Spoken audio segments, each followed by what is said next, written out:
I'm Chimwama Mangazi with Business Time on Times. It is a magazine program where we bring you business and economic news stories making headlines.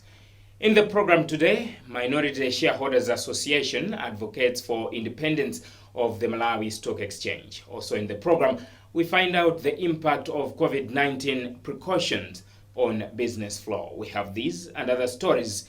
Stay tuned. Excuse me, madam. Stop billing. I'm taking back all these goods to the shelves. What's wrong, sir? Never mind. I have just changed my mind.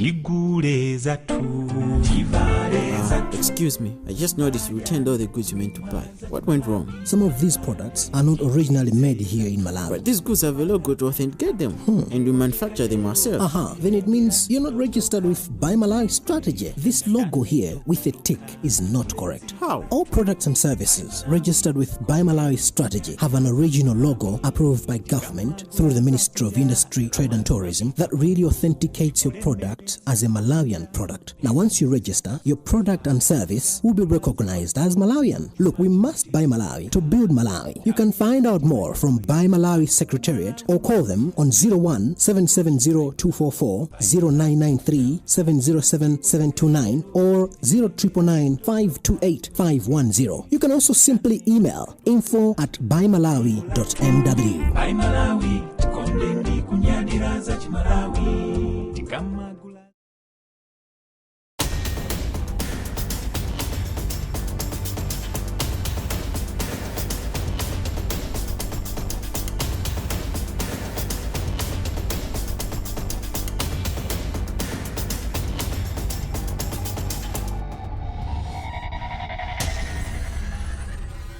Hello and welcome. A group of investors in listed companies on the Malawi Stock Exchange called Minority Shareholders Association of Listed Companies is raising concerns for the Reserve Bank of Malawi to release ownership of the stock market for better regulation of the same. In an interview, General Secretary of the grouping, Frank Harawa, said despite the market being self-regulated on paper, it is under the Reserve Bank of Malawi which regulates the entire financial sector. He explains. It is very important to have an independent stock exchange. This is a common trend all over the world. The main reasons could be like, you see, our own stock exchange is owned by the government, I would say, or the Reserve Bank of Malawi, which is a regulator of the stock market. Now, it doesn't make sense to have a regulator owning a stock exchange. That means a regulator is regulating himself. So, the best way to go about it, as it's a common trend in the world, is to have an independent stock exchange. This stock exchange is owned by, could be brokers, could be banks, insurance companies in the country. These are the companies that are already busy on the stock exchange, so they will own this, and so it becomes a good public company.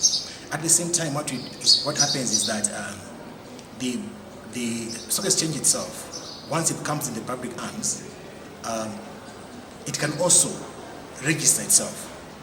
I mean, it can also list itself on its own bounds. So instead of saying we want more companies to list on the stock exchange, even itself, it can also list on the stock exchange, on its own stock exchange.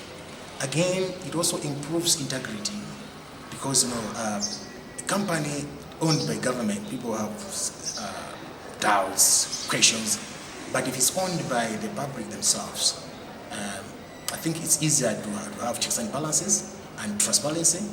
And in these instances, it is that then the Reserve Bank can become the regulator, but the stock exchange itself is independent. You see, I find it to be somehow pushed to the corner because it cannot do freely some of the things that it's supposed to do.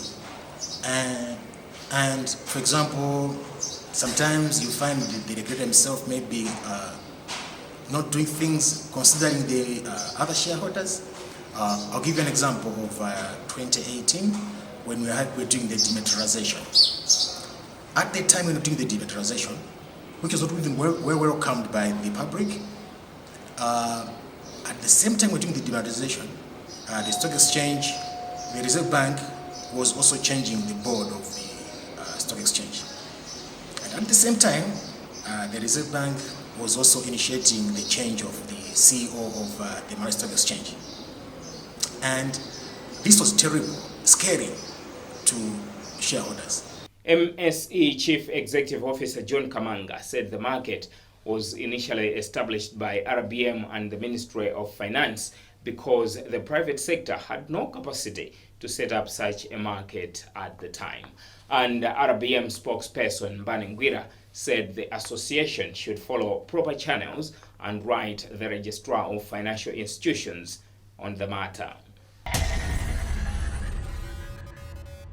Spot checks by Business Time have revealed that traders in Blantyre are running out of stock following precautions being undertaken by government in the region in the wake of the coronavirus. South Africa and Zimbabwe have effected lockdowns, all of which are Malawi's trading partners. Justin Kwewo went up and about the streets of Blantyre engaging business operators. Talking about the business, it's not working as the way how I'm thinking to work. It stops working because the coronavirus, people stop coming. Normally, since from January, February, do business, but as of now, it stops. People maybe they scared, they're affected because people they don't supply us. Coronavirus has really affected us because we import our products from countries like Tanzania. And now, with the border restrictions, we are finding it hard to import. It has affected us a lot because since this virus came, the business has been so hard. And customers are coming, but not in large numbers as usual. Our business will be down. Coronavirus alibanga affect kwa bano bazi kusiku kwenda bwino customer asa kukwera antakukhala kuba ukhala. Coronavirus has affected us because customers are not coming as they are afraid of crowded places, and so business is stuck and we're not able to make as much as we used to. If this can continue, the business will fall, but government should think of giving preventive products to its people such as gloves.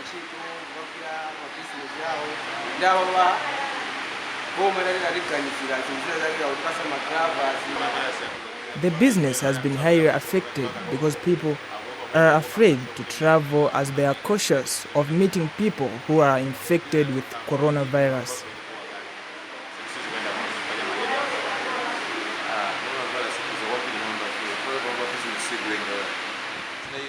Nothing is working, as you can see, because customers are not coming and we are not able to sell. If this can continue, our businesses will fail. And the economy too. As you know, we already have a small economy.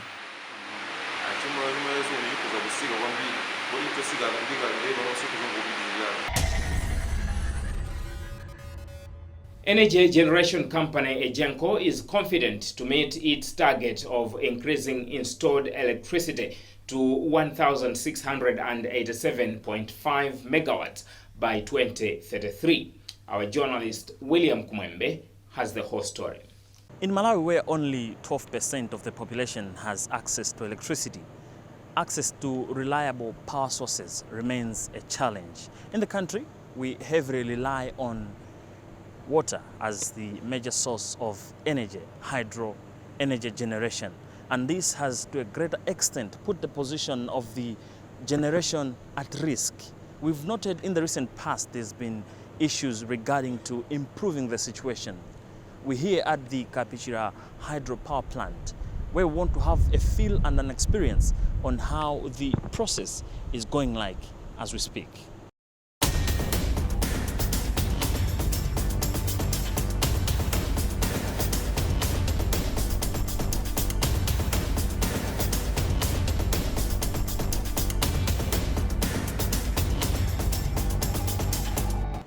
Amid persistent power outages, government is still optimistic that this blackout issue would be an issue of the past. As Energy Minister Atupele Muluzi says, there is hope that the country would recover from the grappling power situation. As you know, the last few weeks we've had some load shedding that has taken place in the country, where we've seen increase in outages in terms of load shedding. It was extremely important that one of my first priorities as minister is to ascertain what is the problem so that we can reduce load shedding in the country.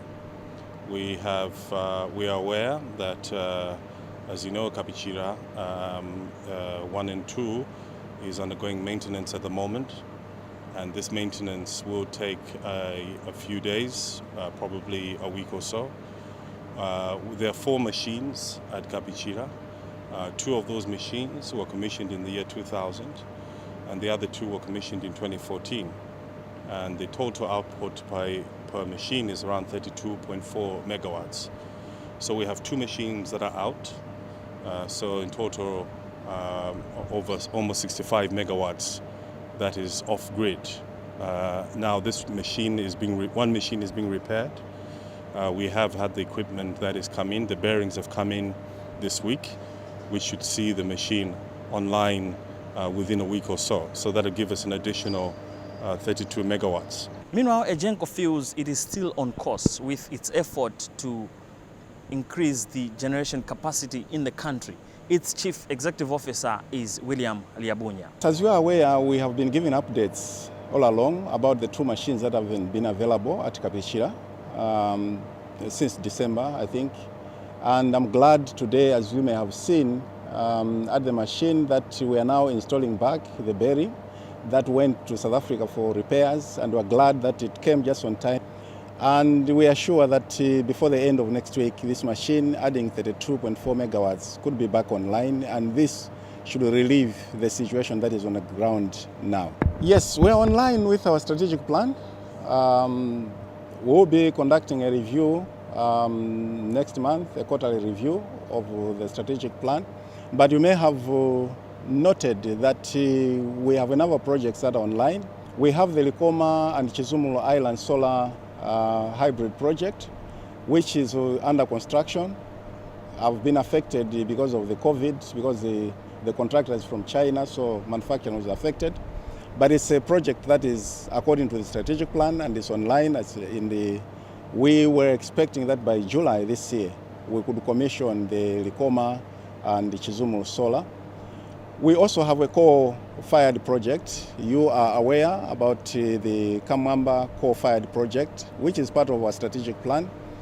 We had not envisaged that the Kamwamba project would be in our hands, but government gave it to us after we had started our own, according to the strategic plan. And we have just completed procurement of a consultant on the Kamwamba coal-fired project, which we believe is on course according to our strategic plan.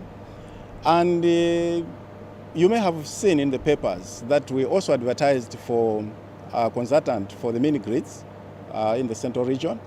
That's part of our strategic plan. Yes, there is the project for Wovo expansion, which we started some 2 years ago. We expect the conclusion of the feasibility study this coming June or July.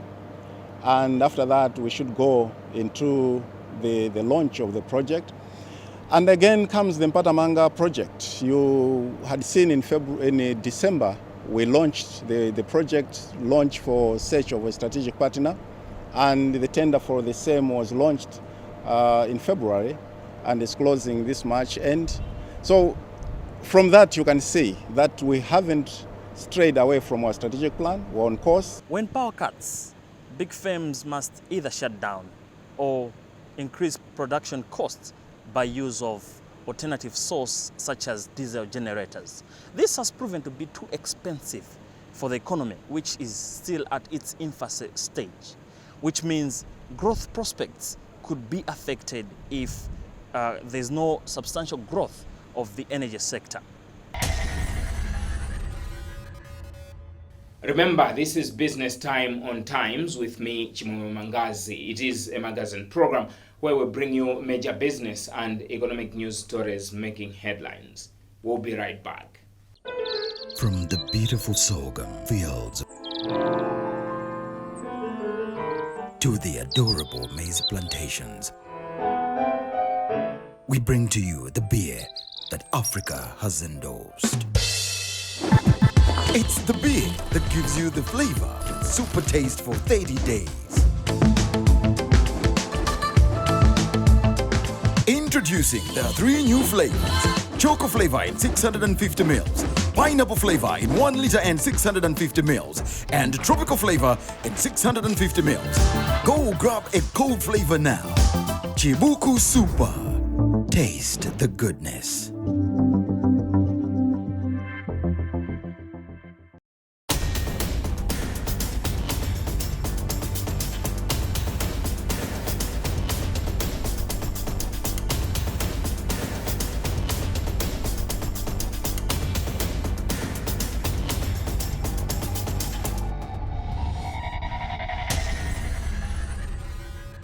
Passiveness on the part of consumers and regulatory bodies, coupled with lack of awareness, has been described as major factors exacerbating consumer exploitation at the hands of traders. This came out during the World Consumer Rights Day commemorations in Blantyre recently, which came to a climax during a panel discussion organized by the Competition and Fair Trading Commission, CFTC. Justin Kweo reports. The commemorations were held under the theme Protecting Consumers from Substandard Products. During the discussion, Executive Director of the Consumers Association of Malawi, John Capito, said the problem lies in consumers not demanding their rights when making purchases. Consumers think that when they go to the market, they are being given a favor, or they're being, somebody is doing them a favor on whatever they buy. They have not taken control of their own wallet. And they don't want to go to the market and begin to demand. One of the key components about consumer protection is about demanding about my right. The wallet is with me as a consumer. I go into the market, I need to buy certain products. Really, the choice must be mine. And that's why they say the consumer is king. They say the consumer is king because you are the one with the money. You can dictate what the supplier can give you. But over time, I think we have noted the way, I think as consumers we have behaved. We go to the market, we look for cheap things, not only cheap things, but sometimes we compromise our own safety by picking out items that are of cheap quality. And then we think that by paying less money, we are helping ourselves, only to discover that what we bought cannot even sustain or do the work that we had anticipated. So it is really the responsibility of the consumer to make sure that when we walk into the market, we know who we are buying from, and we have collected a receipt in case the product is of poor quality. We would need maybe to take it back. If the consumer begins to do some of these processes, then he becomes or she becomes king. The number of people that will take substandard products on the market will be few. The idea that we are talking about here, it takes two to tango. The two animals, supplier or producer or seller, and the consumer, must be understood that it is not a fair game. It is a game of demanding, bargaining. And when you bargain carelessly as a consumer, you lose out. And I would want to now today, on Consumers' Rights Day, to put, I think, the blame back again to the consumer. To say, Mr. Consumer, Madam Consumer, why don't you take the ball into your hands? You have the money. And these guys can be eliminated if we stop buying from them. They are going to organize against us. Once we stop buying from them, their products will never be sold again. So really it is that voice that we should be raising as consumers when we go out. And we can raise that voice, mind you, with our wallets. Representatives of various regulatory bodies present during the discussion emphasized the need for concerted efforts among stakeholders. CFTC Executive Director James Kapale added that there is need to raise awareness among the masses on their rights to improve the situation. There are quite a number of challenges which we are facing out there as consumers, and the Competition and Fair Trading Commission in a way. But to say the least, these challenges are coming in because of lack of civic awareness on the part of the consumers out there. This civic awareness can be brought in different ways and methods. This is one of the methods we thought as a Competition and Fair Trading Commission we should inform the consumers out there of the rights and responsibilities they have by commemorating this day called the World Consumer Rights Day. And the theme of the day was protecting consumers from substandard products. So, whilst the consumers are facing challenges out there, as Competition and Fair Trading Commission, we are trying to go flat out in bringing awareness to consumers of their rights and responsibilities through different modalities. And this is one of the modalities we thought we would use a panel discussion to inform the consumers of their rights and responsibilities. The impact has been very massive, to say the least. Recently, there is an outbreak of coronavirus. Just days ago, we raised a press statement as Competition and Fair Trading Commission that consumers should not be duped by unscrupulous traders who are excessively charging their products, which are preventing the coronavirus from spreading further in the country. There's been an overwhelming response from consumers out there complaining to the Competition and Fair Trading Commission of the pharmacies which have raised the prices of the sanitizers, for example, which are being used in the prevention of coronavirus, which shows to us that consumers are little by little becoming aware, and the impact is massive because with that we've gone on as Competition and Fair Trading Commission to issue some cease and desist orders to some 11 pharmacies, 6 in Lilongwe, 5 in Blantyre, all because of the consumer awareness of what is going on the ground. Well, with that story, we've come to the end of today's edition of Business Time here on Times. It is a magazine program where we bring you major business and economic news stories making headlines in the country. On behalf of the entire production team, I'm Chimoyo Mangazi. But always remember, if it doesn't make money, it doesn't make sense. Bye for now. Tiguleza tu, tivaleza tu. Zinenenji, nso mnalimo muno? Eya, ndimadza kulya ruzina ndizina amwali. Mande mwashopata. Sugar, apo tukona nkaka. Umatu masambati nje mulibe uno. Ala mwakuru samwali yo masamba. Ndakaso ti ngati? Amwali. Komasoto ino mupasikira nyonse yango dzadza ndi made in Malawi yoka. Tamakani moyo tsogola pogula zinthu zakunja. Maganizo amene uri ndobwezera chitukuko cha dziko lino mbuyo. Kugula zinthu zopangidwa kwathu konkuno kumathandiza kukweza ntchito za makampani a dziko muno. Zomwezo zimapereka mwayi wa ntchito kwa anthu ambiri. Ogwira ntchito akachuluka dziko lathu limatolera tu misonkho yochuluka. Chumanso chimakwera. Ngogula katundu wakunja mumangolemeretsa mayiko akunjawo ife sitipindula kanthu. Kani ndikuuzani ipo ndenda mvetsatu.